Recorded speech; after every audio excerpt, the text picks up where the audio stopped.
Ako si Jai, at may kwento ako na sana'y pakinggan ninyo.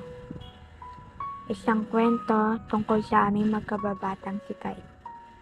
At kung paano kami nagsimula sa pag-aaway, naging matalik na magkaibigan, hanggang sa nagkaroon ng hindi inaasahang pag-amin.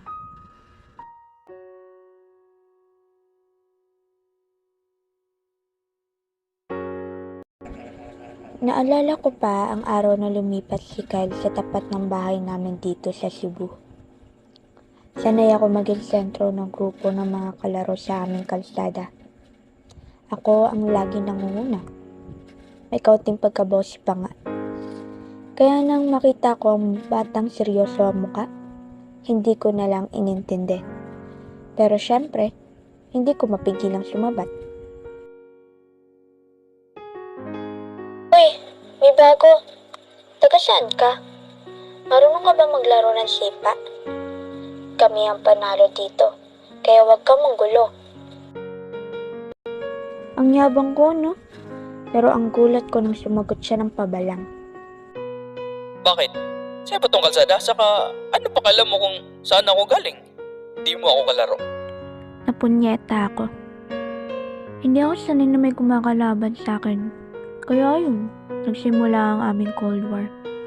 Pag naglalakad siya, sadyang tatapunan ko siya ng putik. Kaya sisirain ko mga sandcastle niya.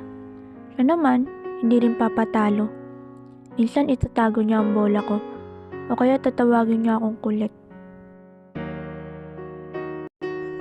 Isang hapon, habang naglalaro ako ng piko, idinian niya ang remote controlled car niya at sinira ang linya ko.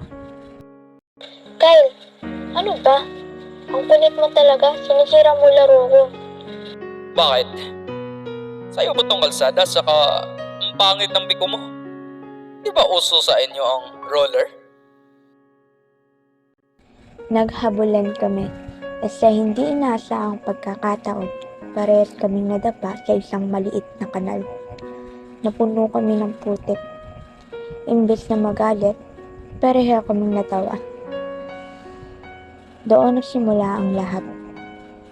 Ang pag-aaway ay napalitan ng pagbibiroan at ang mga kalokohan ay naging magkasama na namin ginagawa. Mula noon, si Kyle na ang aking matalik na kaibigan. Naging matalik na magkaibigan kami ni Kyle. Siya na ang kasama ko sa lahat. Mula sa paglalaro ng sipa, paggawa ng paper boats, hanggang sa pagpapaligsahan kung sino ang mas maraming makakain na rambutan. Palagi kaming magkasama. Lagi may bagong kalukuhan. Siya ang aking pamilya na pinili ko. Kyle, takbo! Hinahabol na tayo ng tandang ni Aling Nena. Ikaw kasi, naasar mo pa kanina. Ang laki ng tandang na yan. Baka tukain tayo. Ang kulit mo rin kasi, Zay. Araw-araw ganun ang buhay namin. Hindi rin maiiwasan ng tampuhan. Tulad nung nag-away kami dahil sa huling piraso ng chicharon. Akin na yan. Ako ang nauna. Hindi, akin to. Ako nagbayad. Umuwi ako ng galit na galit. Pero maya-maya ay kumatok siya. Dala ang kalahati ng chicharon at isang lollipop. Zay, sorry. Ito na yung kalahating chicharon at itong lollipop para sa'yo din. Bati na tayo, please. Wala akong kalaro pag wala ka. Niyakap namin ang isa't isa. Doon namin pinatibay ang aming best friend forever oath. Si Kyle ang aking sandalan, ang aking tagapakinig. Pagdating ng high school, mas lumalim ang pagkakaibigan namin. Nagkaroon na kami ng mga crush at doon ko unti-unting napapansin ang kakaibang kaba ni Kyle. Kyle, tingnan mo. Ang galing ni Raya sa basketball, di ba? Ang tangkad niya. Tapos, ang cute niya pa mag-shoot. Ha? Si Ryan? Okay lang. Marami namang mas magaling sa kanya. Masakit lang umasa sa mga ganyan, Zay. mamaya umiyak ka na naman. Ano ka ba? Ang nega mo. Sana maging magkaibigan kami ni Kyle. Tutulungan mo ako, ha? Oo na nga, basta wag kang umiyak sa akin pag nasaktan ka. Sa bawat pagkakataon na may bagong crush si Zai o may nanliligaw sa kanya, palaging may bahagyang kirot sa puso ko. Gusto kong aminin ang nararamdaman ko pero laging nang ibabaw ang takot na baka masira ang pagkakaibigan namin. Isang araw habang naglalakad kami pauwi, nagsimula ang dialogo na puno ng kilig at pag-aalinlangan para sa akin. Kyle, alam mo ba? Ang galing mo talaga sa math. Ang swerte ko tutor kita. Hindi ko siguro mapapasa kung wala ka. Ano ka ba, Zay? Siyempre naman, ikaw din naman yung nakakaintindi sa akin sa English. Saka, masaya akong tulungan ka. Kasi, alam mo na, ikaw yung iba. Iba ka sa lahat. Napatigil ako. Ang puso ay bumilis. Ito na ba ang pagkakataon? Pilit kong nilakasan ang loob ko. Zay, kasi may gusto sana akong sabihin sa'yo. Pero bigla namang may tumawag kay Zai. Na si Ryan. Ang crush niya. Zay, tara na. May practice pa kami sa basketball. Hinihintay ka na ni coach. Ay, oo nga pala. Sige. Mauna na ako, mamaya na lang ulit ha. Bye. Tumakbo si Zai. Palayo. At nandun lang ako. Nakatulala.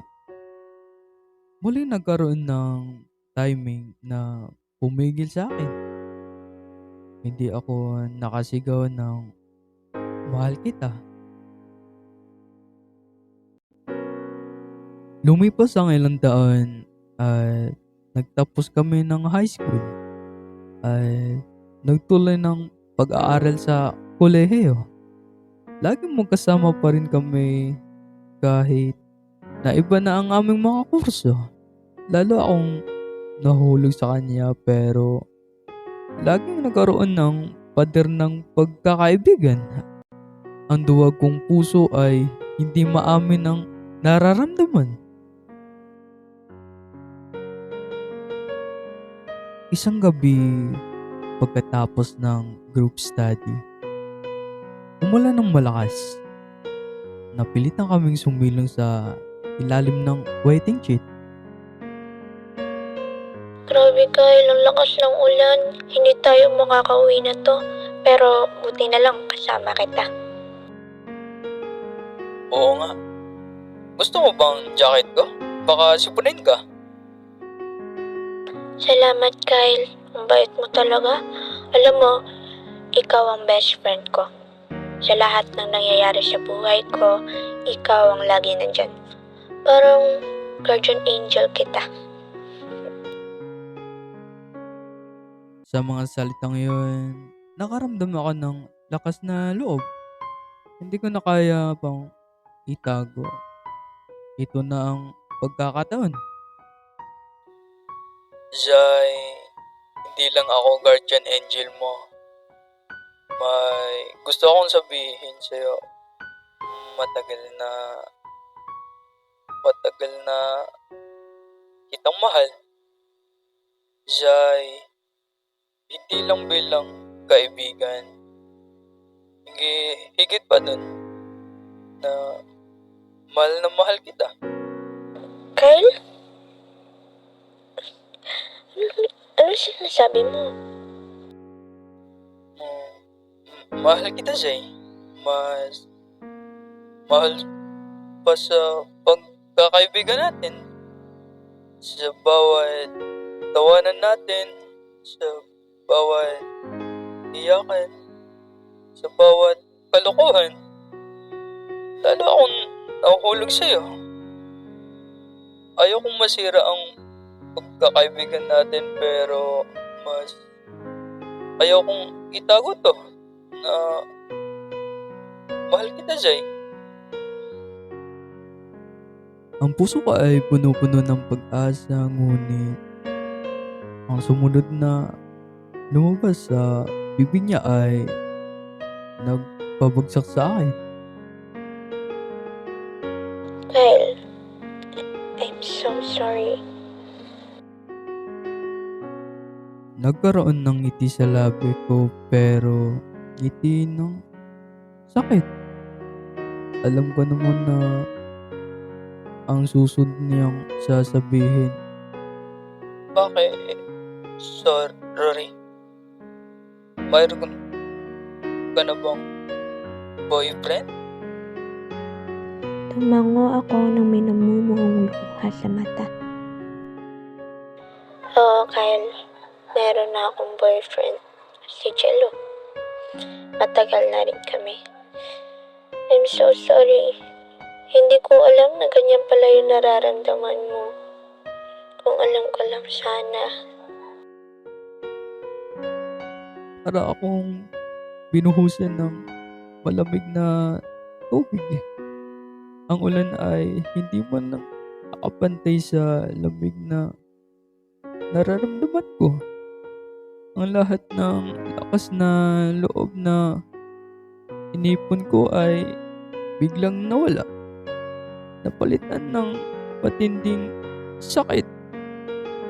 Ang mga saliting sana umamin ako nun ay bumalik sa akin. Kyle, huwag kang mag-alala. Magkaibigan pa rin tayo, di ba? Hindi ito makakasira sa atin.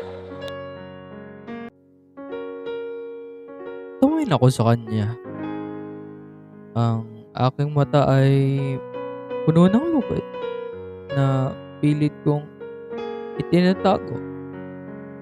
Sana, pero hindi ko alam, Jay. Iba na to ngayon.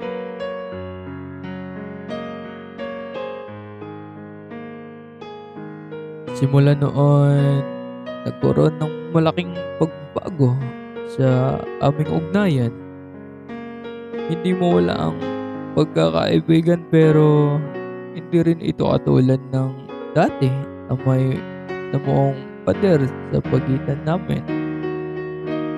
Patuloy kami nagkikita, nagpipintuhan, ngunit ang dating lubos na pagiging komportable at gaan ay napalit na ng bahagyang pag-iwas.